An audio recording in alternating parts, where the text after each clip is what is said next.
Hello there, I'm the CCG Collector, and today I'm going to be doing a deck profile of a Star Wars CCG deck I've put together that I call Jabba's Prize. Now, this is a casual deck. It doesn't contain any virtual cards, it doesn't really have any awareness of the current meta, and as such, it's probably not super competitive against the best decks of today. But I am a collector first, player second, as I'm fond of saying. And it should at least be a fun deck. It should be easy enough to put together. At least half the cards are from Cloud City and Jabba's Palace. There's only one card from Coruscant, one common from Death Star 2, a pair of Reflections 2 cards. But overall, yeah, most of the cards come from the main block that we all know and love. Now, what does this deck do? Well, it relies on the objective, Carbon Chamber Testing, which has you take a rebel, freeze them, move them to Jabba's Palace Audience Chamber, and once that happens, you get better deploy costs, you get immunity to attrition, or at least resistance to it, you get better, you get retrieval of force, and in general, you really set yourself up for a much more favorable playfield. Now, the original expectation of this objective is that you would take a rebel out of your opponent's deck, you'd imprison him in one of your starting locations, and then you would go ahead, freeze him, and take that frozen captive to Jabba's Palace. Well, with Reflections 2, they released a card to go along with this particular objective called Jabba's Prize. Now, it's a very unique looking card, all text on the front. Instead of a light side or dark side back, it has a picture of Han Solo frozen in carbonite. But despite the rebel character coloration, it does say that it is a dark side card. Now, I'm using this card in this deck because it forgoes the need to actually freeze the opponent's character, which gets the deck going maybe 3 or 4 turns faster. You do miss out on the 8 force loss that your opponent would suffer as a result of freezing one of their characters, but I think it's a good trade-off to get the deck going faster. Additionally, this is considered a persona of Han Solo, so this is in play from the start of the game and ideally throughout the entire game, which means they cannot play any Hans that they have in their deck because there's already one on the field.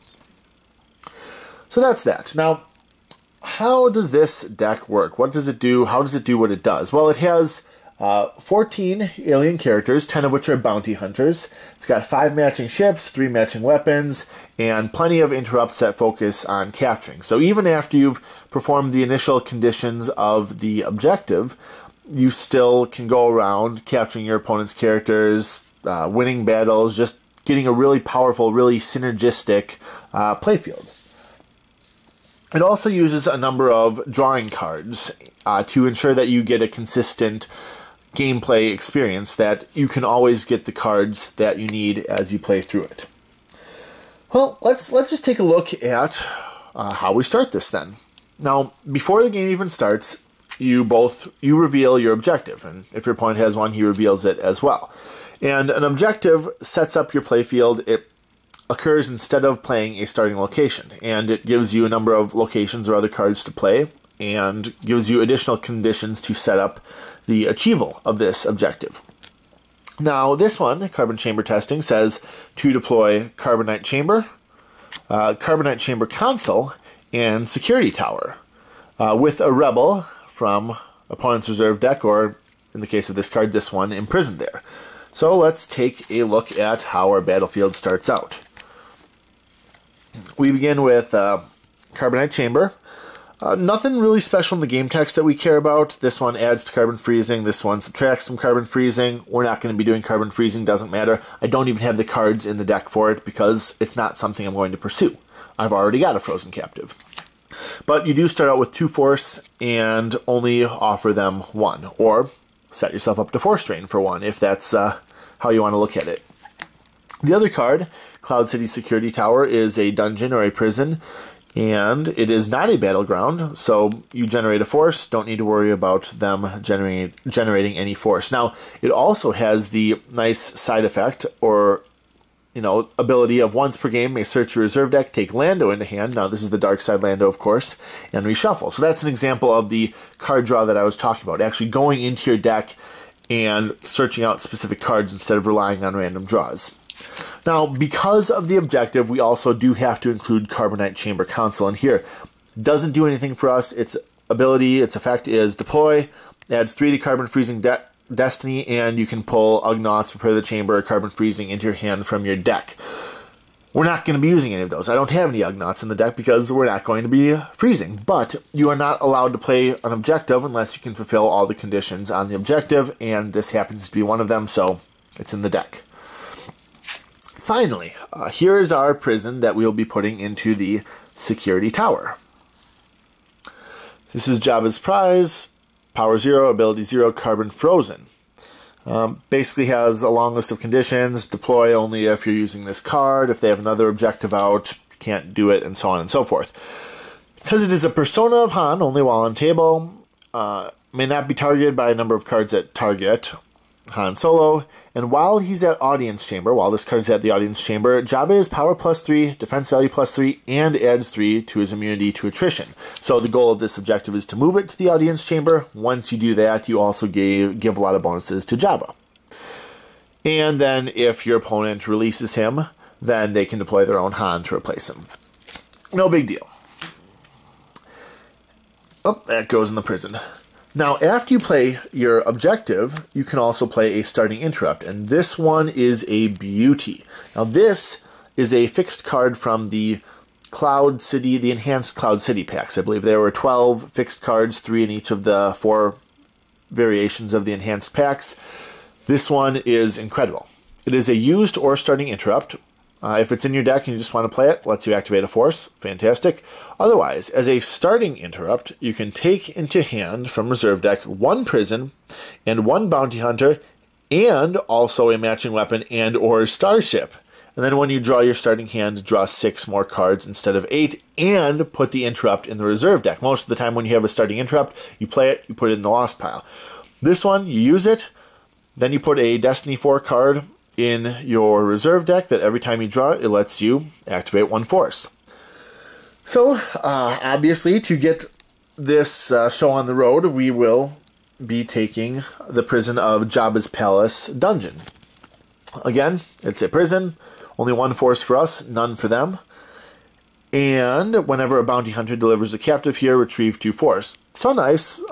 We don't really need it right away because the goal of Jabba's prize is to keep him in the Audience Chamber, but if we capture anyone else, maybe we can start making use of this. What else does this let us get? 1 bounty hunter and a matching weapon and or starship.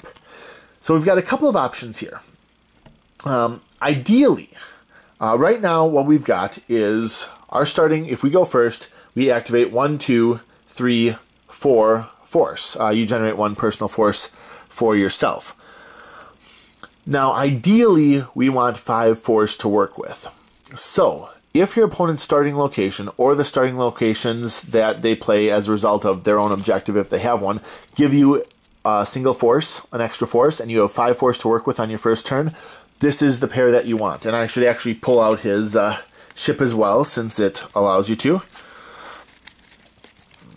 Let me just grab this. What is his ship? Zuckuss has Mist Hunter. And then, so this is our ideal, because we start off with a starting hand of 6 cards, plus a character that we know about, plus a weapon that we know about, plus a starship that we know about, plus a location that we know about. So if your opponent plays a location that gives you 1 force, you're off to a beautiful start. You've got a 10-card hand instead of the normal 8. And you can play these guys on the first turn, this on the first turn, and so on. Now, say they don't play a battleground. Say you're a little bit, now you only have the 4 force to work with. 1, 2, 3, 4. Your alternative starting character with this card, any methods necessary, would then be Feltapern Travag. Only costs 2 force to play, and you would also take his stun rifle. But we're going to assume, we're going to hope that we get Zuckuss. And even in this case, you get the character, you get the weapon, you get the location, you get 6 more cards. You start out with 9 cards instead of 8. Still off to a good start. So we've played our objective. We've got the battlefield all set up there. We've played any methods necessary. We've got 4 extra cards in our hand. and, you know, the other 6 that are going to be there, and now we can kick things off. Now, the beautiful thing about this deck and all of the fixing that it does, if you will, leaving things up to choice rather than chance, is that you can pretty much map out each of your turns and play them without any concern for what your opponent is going to do. So I'm going to follow the script. I'm going to go ahead with this. Objective will play any methods necessary, and we will kick things off right away. So turn 1. Carbon chamber testing lets us, once during each of my deploys phases, deploy from reserve deck either audience chamber or docking bay 94 or east platform. So we'll go ahead and we will deploy east platform from our reserve deck. Now this is the docking bay that lets us get to Tatooine. Also gives us an extra force, gives them an extra force, but that's fine. Now security tower, remember, lets us pull and play Lando. So on our first turn, we can also do that. Then we'll play the east platform. We will play Jabba's Palace Dungeon, as we said we would. And then we will play the Bounty Hunter and Weapon over to the Security Tower to take command of Jabba's prize. So we've got 1, 2, 3, 4, and assuming and hoping 5 force from your opponent. These, of course, don't count until the next turn. So we'll use 4 of the 5 force to play Zuckuss. He is power 2 ability 4, which means he draws Battle Destiny regardless. Adds 2 to the power of anything he pilots, may move for free as a react, and during a battle may use 1 force to cause an alien of ability less than 3 to be forfeit equals 0 for the remainder of turn, and he has limited immunity to attrition. His weapon deploys for free on him. Targets using 2 force, draws Destiny, and may immediately capture a character if Destiny -1 is greater than ability, or immediately kill a creature if Destiny +1 is greater than defense value. So we're off to a good start. We use 4 of our 5 force to play Zuckuss and his snare rifle, and we have him start escorting Jabba's prize. And yes, he's only cost 4, but we need that 1 force to really get things moving right away to speed the deck along. And we're going to start going to Tatooine. So nothing to battle, you know, it's the first turn, they haven't played anything, so you proceed through your phases. In your move phase, now you'll use that 5th force that I talked about and get them to the Cloud City East platform, the docking bay. And that is where you will close out the turn. Now, yeah, this is a little bit risky, okay? You've got a captive, and you've got a single character, and if your opponent defeats you in battle, they can release the captive, and the deck falls apart. And they can play stuff directly to the docking bay because it is a battleground. They have the force icons there. But I believe this threat is mostly mitigated for a couple of reasons. One, as I said before, Zuckuss lets you draw Battle Destiny. I mean, your opponent, we're only giving our opponent 2 additional force, so whatever they start out with on their first turn is probably not going to be enough to play a character and initiate battle and, you know, play interrupts that might affect the battle influence and so on. So it's a risky proposition for them. They play a character, probably won't have, like I said, the Battle Destiny, and you're not going to have to worry about attrition. And even if you do, Zuckuss has limited immunity to it. Now, if we would have had to play Feltapern instead of Zuckuss, things are a little bit worse. Same power, but a lot worse ability. But he has the handy ability that to initiate battles at the same location, a player must use X force, where X equals the total number of force icons present. So instead of paying 1 to initiate the battle, they have to pay 2. 1 for that icon and 1 for that icon. So we're sort of hindering them in that regard too. We're dissuading them from initiating battle right away. Plus, they probably have their own strategy that they want to pursue, which does not involve playing lone characters to Cloud City docking bays, we hope. Anyway, say there is a battle. Again, they probably can't overwhelm you. If there's battle damage, just whatever, lose the force from your hand and keep going. I mean, we got 6 cards in our hand that don't even factor into our strategy, probably. We can take the hit. End of turn. They take their turn, they do whatever they need to, and it's back to us. Again, we are focusing on our strategy here, so what they do isn't quite as important because we can force the play as we like. Let's start things off. Hey, we're at a battleground. If they haven't played someone to battle him, go ahead and drain. Why not? Next, we should take our objective again and pull Docking Bay 94. Get us to Tatooine. So let's do that. Nothing special about this Docking Bay. It's a 1 with Docking Bay Transit text. But it gets us where we want to be. Then we will go ahead and play Lando. Now, we've already pulled him into our hand because of Cloud City Security Tower's ability. And he only costs 2. Deploy only in Cloud City, but may move elsewhere. Adds 2 to power of any starship he pilots. Does some stuff with Sabacc. Fantastic. So, here's Lando. We've got a ton of force this turn. We got, this hasn't been played yet, but we've got 1, 2, 3, 4, 5, 6, plus whatever they've given us. In this situation, we probably have at least 7 force to work with.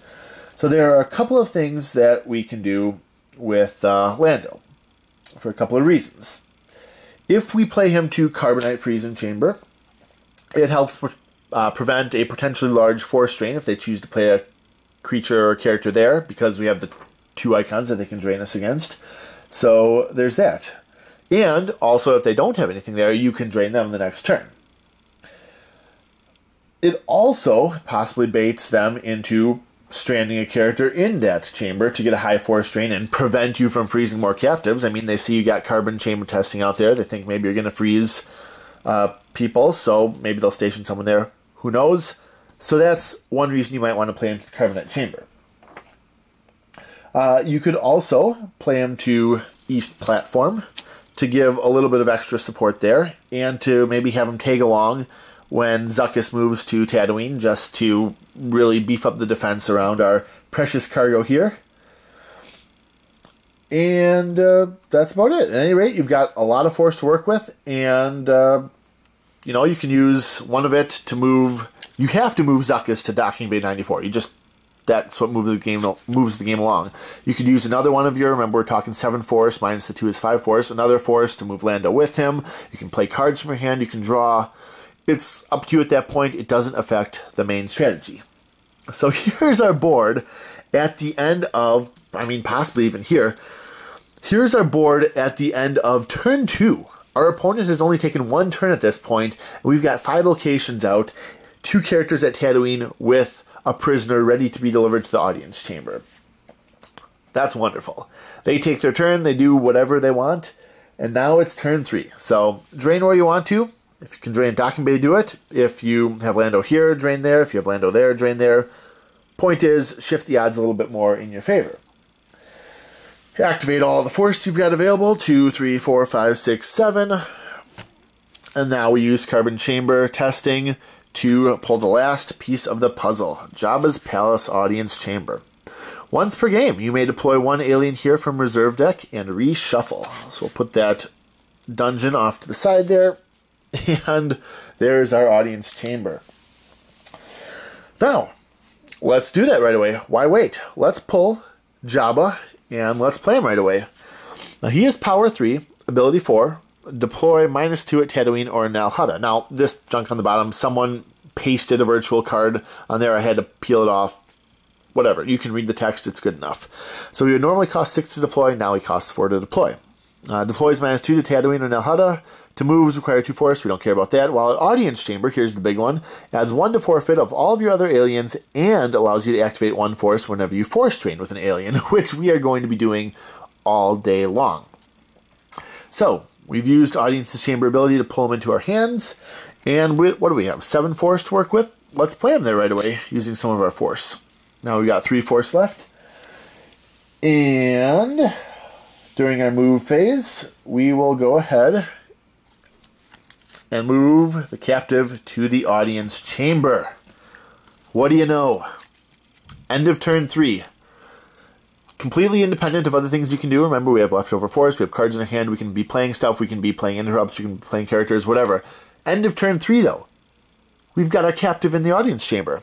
We can flip our card, and now at the end of turn 3, at the start of turn 4, aliens and independent starships are immune to attrition less than 4. Retrieve 1 force during each of your control phases. When you have a frozen captive at audience chamber, which we do, Scum and Villainy is immune to alter. And during your deploy phase, you may deploy Scum and Villainy from reserve deck and reshuffle. So we'll jump ahead to turn 4. using my favorite decoration, the flipped objective. We take Scum and Villainy out and deploy it to Audience Chamber. What does it do? While all ability on table is provided by aliens and independent starship pilots, which it sure is, aliens and starships deploy -1 and you retrieve 2 force when you initiate battle. And this objective makes it immune to alter. You activate your force, drain your force, play this, and have fun. So, played a number of cards, right? A lot of locations are now out of our deck, but you can see there's a big, thick deck to have fun with. So what do we do once we're into turn 4 and we're ready to just play? Now that we've set ourselves up for a huge success. Well, what else is in the deck? We've got a number of aliens. You see, all of these are aliens. Every single character in the deck is an alien. Oh, except for that droid. But be aware of that when dealing with, Scum and Villainy and favorite decoration and all that. We've got Bane Malar. Big thing there is ability 4. Basically gives you an automatic Battle Destiny. Boba Fett. Why the heck not? Great bounty hunter. Bosk with Mortar Gun. This is a bounty hunter with a permanent weapon that lets you capture characters. Dengar, power 2, ability 2, but he also has a weapon that can be used to capture characters, which I'll hit at the end of the deck. Jaspur, again, power 1, ability 4, 4 is for the Battle Destiny, adds power for each Dark Side Force icon. Jodo Cast, another powerful bounty hunter. Lin Mi lets you deploy Boba Fett for free to her site or any other bounty hunter deploying for -1 cost. Fantastic. Snuva, big old bounty hunter, a lot of armor, a lot of power, and can capture characters. When Snuva excludes a target with a Vibro X, which is part of Vibro X's ability, they capture the target instead. And then IG-88 with Riot Gun, power 4, armor 5, and he's got a weapon that lets you capture targets. So remember, that's the goal of this deck. Got a lot of bounty hunters, a lot of capturing. What else do we have in this deck? We've got just the one device, Mandalorian armor, 3 force to deploy on any alien or Imperial, give them power +2, armor 5, immune to attrition less than 3. Not required, but a fun card to have in a bounty hunter deck. A number of effects here, all wrapped up, which whenever opponent forfeits a character, your bounty hunter present may capture that character. And a number of other cards that I don't believe are in here. Play for free and are immune to sense, which cancels them. Bounty, just target a character, capture them with a bounty hunter, and get them to a prison, and you get to retrieve force equal to their forfeit. Combat Response. This is the common card I mentioned from Death Star 2. During your deploy phase, you may reveal one unpiloted starfighter from hand to take its matching pilot, or vice versa, and deploy both simultaneously. Well, we got a lot of bounty hunters. We got a lot of matching ships, so that's where that comes into play. Dark Deal. This is the big one. Deploy on Bespin Cloud City. If you control that sector and at least 3 related sites, at each Cloud City site, your total power is +4 and your force drains are +2. So this is more of a mid-game, late-game kind of card. You've already set yourself up for success with your objective, but once you start to fill out Cloud City a little bit, you can really seal the deal, the Dark Deal, and really make them hurt with all of your force drains. Force drains +2 everywhere. Fantastic. At Cloud City, of course. Another Dark Deal, just to be sure we get it. Hut Bounty, very similar to Bounty, just more limited in who you can target with it, but you retrieve more forfeit as a result of delivering that character to a prison. Now, we've also got a number of interrupts in the deck. Double Back, which if a bounty hunter is lost, use 1 force to retrieve them, or use 3 force to search your deck for a bounty hunter. Got 3 of those. LS Hellrot, a great all-around card from Premier that lets you move any amount of characters from one site to any other site, regardless of location deployment restrictions, any of that. So if you want to just drop a bunch of bounty hunters on someone and make them hurt, this guy does it. Doesn't even have to be during your move phase. Hidden Weapons, if Boba Fett or your character with Mandalorian armor, which we have, or Jodo Cast, which can be targeted by this, is present during the weapons phase, draw a Destiny. There's a chance to immediately capture a target, immediately hit a target, immediately lose the target. So we've got a couple of those that work on, again, Boba Fett, Jodocast, and anyone with Mandalorian armor. Human Shield, basically if they're trying to rescue their captives and they hit one of your guys, you can hit the captive instead. Or you can also forfeit the captives instead of your own characters to satisfy battle damage. Jabba's through with you, High Destiny card. If a bounty hunter fires a weapon, add a Battle Destiny, or deploy on a bounty hunter a character weapon from the reserve deck. Resolute Grove, add a Battle Destiny for a bounty hunter defending battle alone, or if Bosk, Greedo, or Boba Fett is defending battle alone, add 2 Battle Destiny, a couple of those. This is the Coruscant card. Expensive card, but good effect. Short range fighters and watch your back. Used, take 1 unique unpiloted starfighter into hand from reserve deck, reshuffle. So you need that starship for your bounty hunter, just go ahead and pull it. We have a prisoner. If opponent just lost or forfeited a character from battle, you can capture that character. So we have a couple of those. Twilight Advisor, just really there to pull effects into your hand if you need them, like Dark Deal, like Hidden Weapons, like any of the ones I mentioned. So those are the red cards. Locations, just Bespin for the sake of having a planet to deploy your your starships to. Cloud City, because that's required for Dark Deal. Port Town District, Force Drain +1, aliens are deploy -1, power +1, obvious benefit there. And then all the rest of our locations are already out on the table by turn 3. And finally, the starships and weapons. You got Bosk's starship, you got IG-88 starship, you've got Dengar's starship, you got Boba Fett's starship. And these are just there to maintain control of Bespin or to challenge your opponent if he's trying to set up a space battle. So there you go. You also got a couple of weapons. Dengar's modified riot gun, which captures characters. Thermal detonator, which is when you're collecting a bounty, you add 3 to the force you retrieve when you collect a bounty. And Vibroaxe, which is essentially Snuva's, that Wookiee's matching weapon, because when he's using it, it lets him capture characters. So, that's the deck.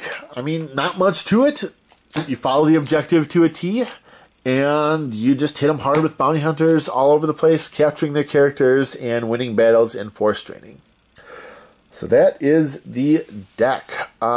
Again, like I said, I had scripted the turns. There's not a lot your opponent can do, as far as I know, to really disrupt things. Now, if they play as their starting location Masasi Throne Room, that could wreck things, because not only does it mean that they play first, but it also deprives you of any force. It is not a battleground. But besides that, that's pretty much it. I've had good success with it playing against my friend, and if you like it, maybe you'll build it. Maybe you'll have good success with it too. But that is the deck. That is Jabba's Prize. I am the CCG Collector. Thank you all for watching, and I will see you next time.